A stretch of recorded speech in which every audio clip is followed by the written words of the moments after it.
Wait, this movie actually has a plot twist? Welcome to Watch Mojo, and today we're counting down our picks for the top 10 movie plot twists that came out of nowhere. For this list, we're looking at various plot twists that appeared when we least expected them. That means the twist has to be so outlandishly unbelievable that we would never have guessed it. Or it happened in a movie we would never have expected to have a plot twist. Obviously, a spoiler alert is now in effect. Has the time come?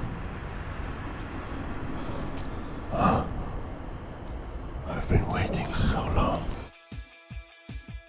Number 10. Mary is also a superhero. Hancock.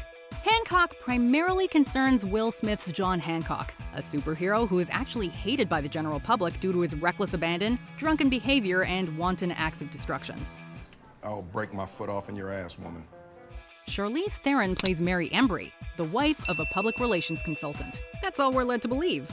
Until Hancock kisses Mary and she launches him right through the house, revealing that she too is a superhero. If Fred finds out about me, you're dead. But that's not all. We also learn that Mary and Hancock are 3,000 years old, that they've been married, and that immortals slowly lose their powers and immortality once they've been paired together. Okay, I was flying. And I'm very strong as well. It's just the way we are. We? Me and him. It's just us now. The others paired up and died. It's a lot to process for what we thought was a simple superhero comedy. Number 9. Julia Roberts, Ocean's 12. Ocean's 11 kept things simple, with Julia Roberts playing Danny's ex-wife, Tess Ocean. And then things get borderline metaphysical in the sequel. You ever notice that Tess looks Ooh, exactly don't ever ask like... that, ever. Seriously. Not to anyone, especially not to her. Wait, why not? Look, it's not in my nature to be mysterious. But I can't talk about it, and I can't talk about why. As it turns out, Roberts already exists in this universe. So, here we have a woman who looks and sounds exactly like Julia Roberts. The movie proceeds to launch into what is perhaps the most meta joke in the history of film, as Tess poses as Julia Roberts as part of a con. Sta arrivando Julia Roberts. To make it even funnier, Tess makes for a terrible Julia Roberts. So much so that Bruce Willis, who knows Roberts, realizes that something is up and humorously pokes holes in the plan. Like putting Tess on the phone with the real Julia Roberts. You know, I need to talk to Marcus. That's so funny. What a coincidence. So Micah Probably over by the window with the reception. Yeah. Hello? Hello? Marcus? No, it's Julia. Does anyone else's head hurt? Number 8. Sam is a clone. Moon. Sam Rockwell plays Sam Bell, an employee of Lunar Industries. Gertie, have you heard anything new about anyone fixing lunar sat? No, Sam. What I understand is it's fairly low on the company's priority list right now. You tell him to sort that out. The company mines helium-3 from the soil of the moon to send back to Earth as a fuel source. Most of the base is automated, so Sam is the only person on the moon, and his 3-year contract is about to expire. But following a crash of his lunar rover, Sam learns that he is actually a clone of the original Sam Bell. Gertie! Gertie! One of many, in fact. Each clone has a 3-year life cycle, and when one clone dies, another is activated, complete with implanted memories of Sam's expecting wife. In reality, Sam's wife is long dead, and his child is 15 years old. Eve? Yeah? Hi, Eve. How old are you now? I'm 15. Do I know you? The revelation is equal parts mind-blowing and heartbreaking. Number 7. Basically anything involving the creature. Splice. We'll say it. Splice is one weird and disturbing film. Genetic engineers Clive and Elsa wish to splice animal and human DNA to create a humanimal hybrid. Come on, little fella. He's so cute. The initial twist reveals that the human DNA came from Elsa, not an anonymous donor. And then it snowballs into the absolutely ludicrous. Shouldn't do that. The creature has sex with Clive after overpowering it with pheromones and later turns into a male, where it proceeds to assault Elsa. Elsa decides to keep the unwanted baby after being offered a juicy sum of money. Oedipus would have a field day with this movie. It's supposed to be provocative, but the only thing it provokes is the regurgitation of our previous meal. Your Dren turned out to be A cauldron of unimaginable chemical mysteries. Number 6. That final shot, Pain and Glory. Pain and Glory is a rumination on life itself. Antonio Banderas plays aging film director Salvador Mayo, who reflects on his life and what it's taught him in the midst of a creative dry spell. Hace tiempo que me bajé del pedestal, ¿eh? Mira, estoy en contacto con la sala Mirador.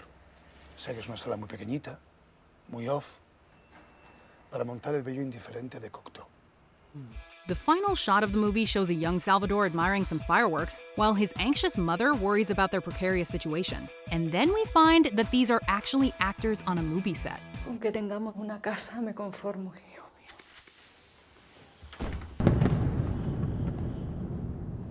Salvador is actually using his childhood memories to film a new movie and overcome his creative crisis. These aren't flashbacks, they're scenes from a movie. Not only is it a shocking twist, it's also a wonderful rumination on the craft and potential healing process of filmmaking.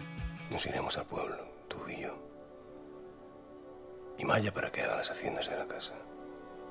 Te cuidaré día y noche. Esta vez no te fallaré, mamá. Number 5. The entire movie is a video game, Serenity.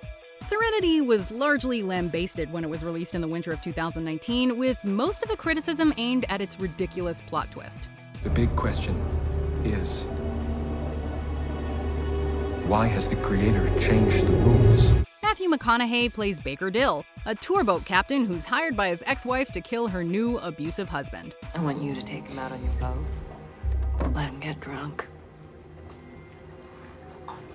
then drop him in the ocean for the sharks. In return, I will give you $10 million cash. It's actually a pretty decent and intriguing setup, but it's negated when we learn that the events of the movie actually take place inside a video game, and that Dill is actually a Marine who died in 2006. Dill's son Patrick uses the game as an outlet, wherein he makes his deceased father murder his abusive stepfather. He plays games. He has his computer. Plays for hours and hours.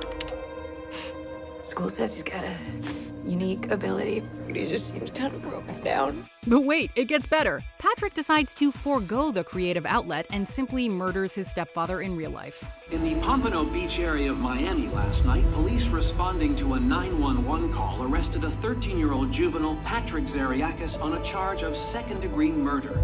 It's truly bizarre stuff. Number 4. Vampires from Dusk Till Dawn.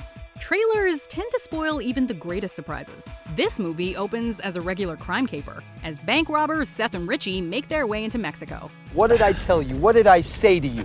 I said buy the roadmap and leave. They eventually arrive at a strip club in the desert, where a heated bar fight reveals the horrifying truth. The bar patrons are actually vampires. What the? From there, this crime drama quickly turns into a pulpy vampire flick reminiscent of Grindhouse B movies. Without the trailer giving the game away, this sudden plot twist would have come as a shocking surprise. Even though the trailer blunted the impact, it still stands as one of the most outlandish and unforeseen plot twists in movie history. But how much more powerful it would have been without the trailer having spoiled it. You know what everybody says about me, huh? I suck. Number 3. Fight Club 2.0. Tully. The second Charlize Theron movie to appear on this list is Tully, a comedy drama about an overwhelmed mother named Marlo. Feeling exhausted and fed up, Marlo hires a night nanny named Tully to help with the children. Hello. I'm Tully. You must be Marlo. Yes. May I come in? Yeah. Marlo, Tully, and Marlo's husband Drew get along famously, and everything seems headed for domestic bliss. However, we later learn that Tully is actually Marlo's maiden name, and that the night nanny was always a figment of her sleep-deprived imagination. Are you still at the same address? Yeah. She's still What is out. her maiden name? So I think, Tully. Tully. All right, what can we do for you? And the last 4 digits of her social. Marlo imagined Tully as a younger, idealized version of herself as a means to cope with parental stress. So obviously we can't see each other anymore.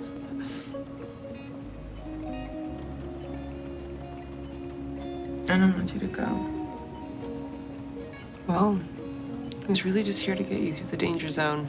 Essentially, it's just the twist from Fight Club, only it's for the purposes of domestic aid, rather than, causing anarchy and blowing up buildings. Number 2, The Reunion Was Just a Book. Atonement. Atonement is a war drama starring James McAvoy and Keira Knightley as Robbie and Cecilia, two young people who have a crush on each other in pre-World War II England. Are you enjoying your book? No, not really. It gets better. Fair fielding any day. Much more passionate. However, Cecilia's sister Bryony gets in the way and has Robbie falsely imprisoned. Once war breaks out, Robbie is sent to the front lines as penance and Cecilia works as a nurse. They eventually reunite and attempt to have Bryony overturn her testimony. Look at me. Come back. Come back.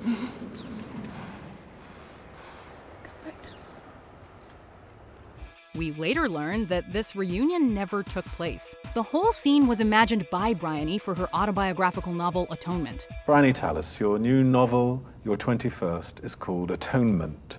In real life, both Robbie and Cecilia died in the war before they could be reunited. And Bryony is writing the novel as an old woman to rid herself of the guilt. In fact, I was too much of a coward to go and see my sister in June 1940. I never made that journey to Balham. Any idea what it's like in here? So the scene in which I confess to them is imagined. Before we continue, be sure to subscribe to our channel and ring the bell to get notified about our latest videos. You have the option to be notified for occasional videos or all of them. If you're on your phone, make sure you go into your settings and switch on notifications. Number 1. Hannah and Cal are related. Crazy Stupid Love. This may be the only romantic comedy in history with a mind-blowing plot twist that throws the rest of the story into utter chaos. And it works wonderfully. The movie concerns Cal, a bland, boring man who gets help from the suave and sophisticated Jacob after getting divorced. You're going around and you're like badgering people with this sad sack, loser, sob story, and I don't understand why. No, I don't need this crap. Now, sit down. All right. Jacob is a ladies' man who sleeps with countless women, and he has his eyes on Emma Stone's Hannah. The two get together, and Jacob goes to meet Hannah's parents, only to discover that Cal is her father. Cal? Is that him? What are you doing here? What are you doing here? Wait, you guys know each other? What's going on? Not only does this result in one of the funniest fight scenes in movie history, it also serves as a major moment for character growth in both Cal and Jacob. It is certainly shocking and unexpected, but it's also utterly hilarious. Break up right now. Daddy? Please don't call him that. Cal, that's not gonna happen. Then I will mess you up! Dad? Cal? Cal. Jessica? Bernie? Daddy, no! Do you agree with our picks? Check out this other recent clip from WatchMojo, and be sure to subscribe and ring the bell to be notified about our latest videos.